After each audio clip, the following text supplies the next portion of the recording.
Ladies and gentlemen, boys and girls, and everything in between, welcome to the Rambling Rabbit Hole. I am David, and this is Jack. Today, we're going to be discussing winter. We're going to be discussing winter and autumn, the cooler months of the year, and how that affects our mood, quite simply. Any initial thoughts just off that, Jack? How do you feel about the cooler months of the year? How do you feel about autumn, winter, going into these seasons, essentially?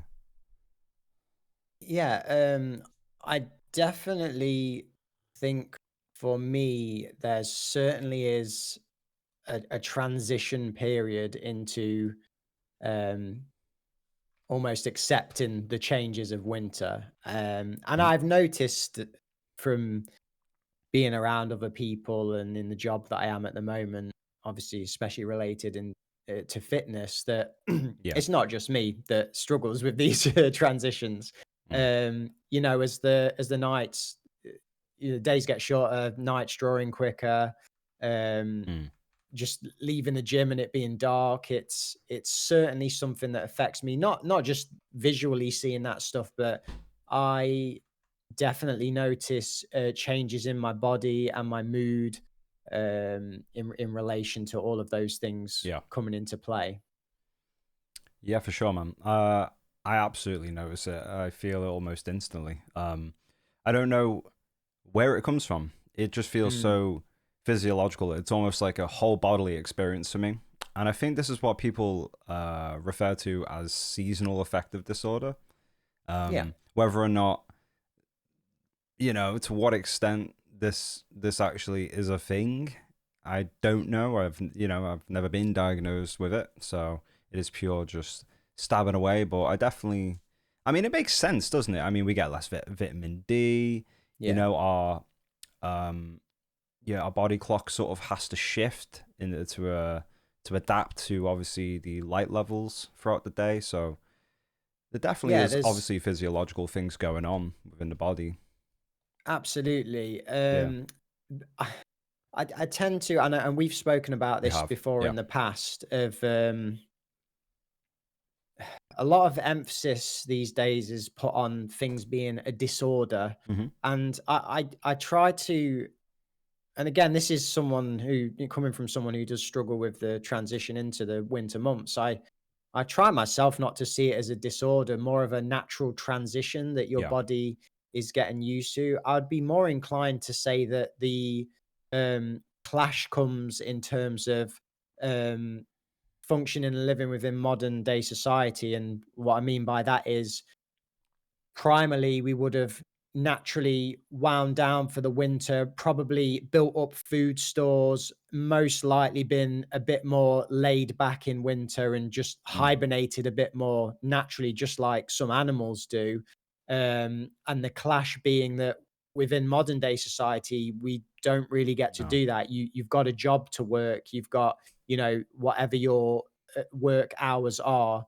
So Yeah. I feel like that in itself brings the tendency for us to become more worn down when we don't get that rest and relaxation that our body tends to. I mean, I don't know about you, but I crave more stodgy food in the Mm. winter. I generally want to eat more in the winter.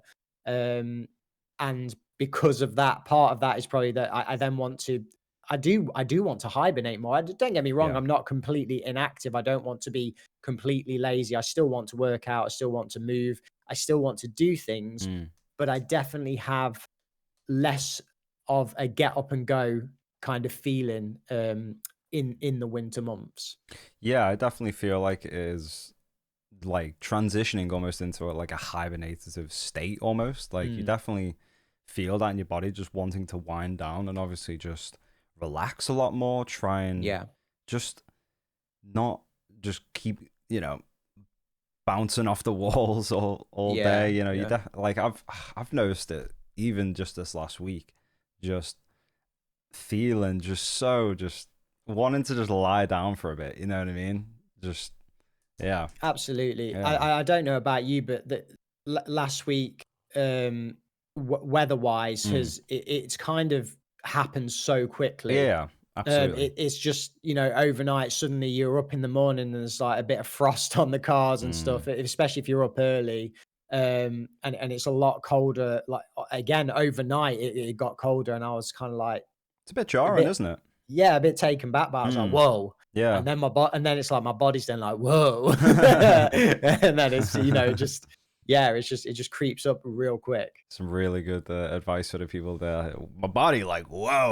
My My body's head's like, like, whoa. whoa. And I'm like, dude. Yeah, it's just a bit of a shocker. Yeah. No, yeah. I'd be really interested, by the way, anyone watching this now, I'd be super interested to know like your experiences, because we've got people that watch from all over the world, right? Yeah. So, for example, it would be interesting in a hotter country where maybe it doesn't change all that much to, if it affects Mm. people as much.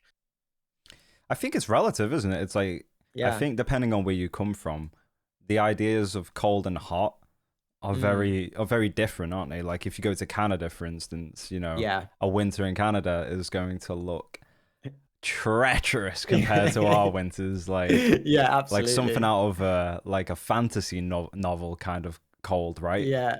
Um, Super. and even though winters are super warm, so they've got a bit more extreme in sort of like, North America sort of area, even in South America, super hot. So these places definitely, and I think that obviously pertains to like how different humans are depending on where we are Yeah. geography wise, everyone sort of like their bodies adapt and deal with these temperatures vastly different. So they probably have a similar, I would say most people would probably have a similar sort of inclination like we do, but we're obviously just used to wherever we are placed in the world, right?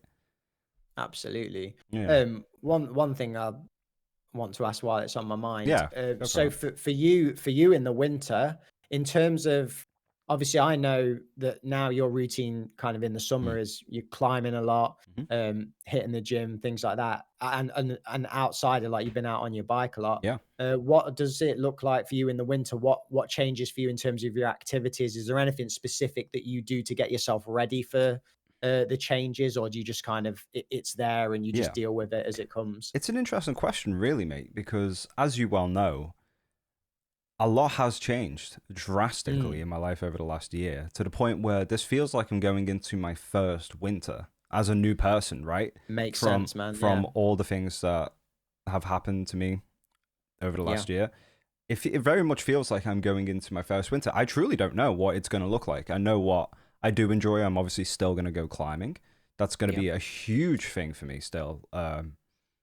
That's good. That's a thing for me all year round, regardless. Obviously, cycling wise, it just depends what the weather's like. Because obviously in the UK we get just an absurd amount of rain during the autumn and winter seasons, don't we? So yeah. We do. Yeah, um, that's going to be more, I guess, just see how the weather is case by case basis. Hopefully, I'll be able to still get out, get on some trails, and hopefully maybe still, it'd be fun to even maybe go somewhere like the lakes or anywhere else. Just yeah, get a definitely. bit muddy. You know what I mean? Have a little bit I of fun. think I think you just raised a really important thing Mm, about, for anyone that doesn't know, with the UK in winter. mm, It's not um it's not very often like crisp cold no. days where the sun's still out, especially where I am at the small town where I'm from. It's kind of at the bottom, so it tends to just be really overcast, Hmm. and Yeah. we don't really see the sun a lot in No. winter. And that combined with what Dave just said about the just wet, just like drizzly wet, kind of just miserable weather. So it's not, when you think of somewhere, I don't know, I'm not 100% on this, but when I think of somewhere like Canada, I think, yes, it's very cold, but it's like snowy, so Yeah. it's kind of cool. Like there's a big change in terms of like visually, Yeah. whereas here in the UK, it's kind of just wet and miserable. It is. It really is. Yeah. It's not very scenic. It's not very pretty. Mm, It is just really grey and dull during these times. So I yeah. think more emphasis really just needs to be put into obviously maintaining good health and still getting out and really maybe even for me, because obviously as you know, Jack, I Mm, am I'm a bit of a sleeper in and a bit of a stay up all night kind of guy. for And sure. Yeah. this needs to probably shift slightly during the winter months so I see more of the sun really. So I'm getting up Yeah. really. and seeing more of that daylight. It's definitely something I do struggle with, and yeah, it's definitely something I want to get my head around a little bit more. It'd be nice. It'd be nice to obviously. I think that's typically why my winter months are so much more drastic because my sleep schedule doesn't really change.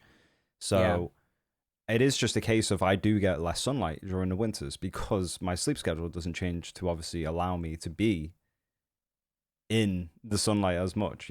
I guess. I Yeah. also imagine that many people, and I'd be interested to know in the comments, I would think that many people probably do have that kind of Mm, routine in terms of, let's say, for example, they'll go to work 9 till 5, they'll come home, and in the winter it'll be dark. But then, that's when they get home, that's their unwinding time. So they'll probably end up staying up quite late because they want to either, play a video game mm, or, yeah. watch some TV. So it might transition that a lot of people do end up staying up later, and then when given the opportunity, if work's not there, sleep in a lot longer. Yeah. Absolutely, man. I think you touch on something that I definitely wanted to bring up, which is obviously the increased levels of escapism, media consumption during the winter months, obviously, because we are inside a lot more.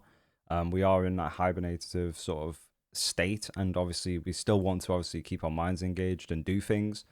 Um, as someone that was obviously incredibly introverted anyway, I had all these things kind of boxed off, but I definitely do feel like I do a lot more of these things in the winter months. And I was wondering, what do you think about that? How do you feel that affects us as people? Um, I think there is much more of a tendency to spend more time either on your phone, watching Mm, TV, playing video games. I don't necessarily think that's a terrible thing if you've got a mm, good grasp on it, if you've got a good awareness of how much time you're spending on it. But I think a lot of people don't realize how much time they're spending on, yeah, looking at media and stuff. And I think a lot of people would be actually surprised if they were to look back and kind of monitor it, how much time we actually, because throughout the day that it stacks up, right? Checking your phone, doing things like that. yeah, absolutely. Um, so yeah, I think there's definitely the tendency to be on it more, but even nowadays, even in the summer, people are just glued to technology all the time. It's not uncommon I all know. year round to be absolutely just on it all the time. Um, Yeah, it just makes it harder to escape, really. And I think that just highlights the importance of actually having external hobbies, even during the winter months, and having that sense of yeah. balance, really, doesn't it? I mean, you spoke about like bike riding and stuff in the Mm, winter, and I can say from experience that when you first get out in that miserable kind of yeah. weather, it's like, oh, Doesn't really but entice you, does it? yeah, it doesn't. But truthfully, like, and this is from going, you know, over Cannock Chase, the off-road mountain bike trails and stuff like that. Once you get warmed up, Mm, it's kind of the same as summer, really. Maybe it's even more invigorating because you know that you've dragged yourself out there when it's not so nice mm, and you've still got it done. But I think as with most cardio-based exercise, at least for me anyway, it tends to give me that endorphin boost more so than weightlifting does, unless it's circuit training with weightlifting, because that's kind of more touching on cardio. mm. But I feel like, yeah, once you get into it, the increase in endorphins and just feel good chemicals, it kind of counteracts the weather because Yeah, and it yeah. also the interesting thing is once you then get back home into your warm environment, it makes you appreciate it so much more. So not only have you had a good time being outside in potentially not so great weather, Mm. you're gonna have an even better time once you get home because you're appreciating the warmth. It's like a bit of added hardship towards the activity almost, Yeah, and right? Because yeah, we've for talked about yeah, it's like almost mm, simulated hardship, right? yeah, for sure, yeah, So I can definitely understand why. Obviously, you do that, you get some sweet exercise in, you're in nature, it's shit weather, you come home, bang, yeah, all you is got well it again. done. Yeah, Yeah, yeah, for me, it's like it's a feeling of I've earned it. I've earned my yeah, lazy time, and that is a running theme for mm, me just throughout my general day. The more Mm. productive I am, the more I enjoy my downtime. Yeah, absolutely. I think that's the thing. It's like when you're constantly in your downtime, or when you're Mm, constantly just taking advantage of all the luxuries in life that you have day to day, and you don't bring yourself away from that at any point, you never truly understand how lucky you are to have these things, right? absolutely. And, Mm, I think really that's kind of the takeaway from this whole conversation is mm, that yes, things do change in the winter. Yes, our yep, bodies do change, and yes, we may struggle a bit more, but try to develop a routine that still keeps you active and doing things where you feel like you've done something fulfilling, and it will help you a lot more than just giving into that temptation of sitting around all yeah, day, binge watching TV, being on your phone constantly. um absolutely. yeah, Yeah, I would add to that as well and say that it could be also beneficial to maybe introduce something new into your life during the winter month. It's a change, so why not maybe add something new to it, uh maybe a new sport, new hobby, new anything really, add a little bit of something to it just to because obviously it can be quite daunting, can't it, going into a new season, a new time of the year. You yeah, feel that change, but change, when you embrace change, it can be an incredibly powerful thing, and obviously done correctly, it can be really nourishing, I think. yeah, absolutely. Keeping on top of some kind of routine Mm, that keeps the ball rolling. And it might be that, it might be that you do dial things back a little mm, bit as and where you can, if that helps you and, improves your energy mm, levels. I guess the only other thing that I would touch on is, so, potentially some kind of, vitamin supplements to take yeah, throughout the winter. I know a lot of people are now big on taking vitamin D. Obviously, for me, nothing beats good nutrition. And mm, and there's another interesting point is I do feel like, and we did touch on this yeah, earlier. In the winter, you are more susceptible to mm, snacking and definitely. eating comfort kind of snacks and stuff like that. So still trying to get in a good whole food diet, and then any vitamins and stuff that you feel might benefit you um, could potentially help. Sounds great. I think that would be a good place to leave it today, Jack. Yeah, definitely. Good stuff. Let us know what you think in the comments, everyone, and thank you for watching. Hope you have a good weekend. Okay, guys. Peace.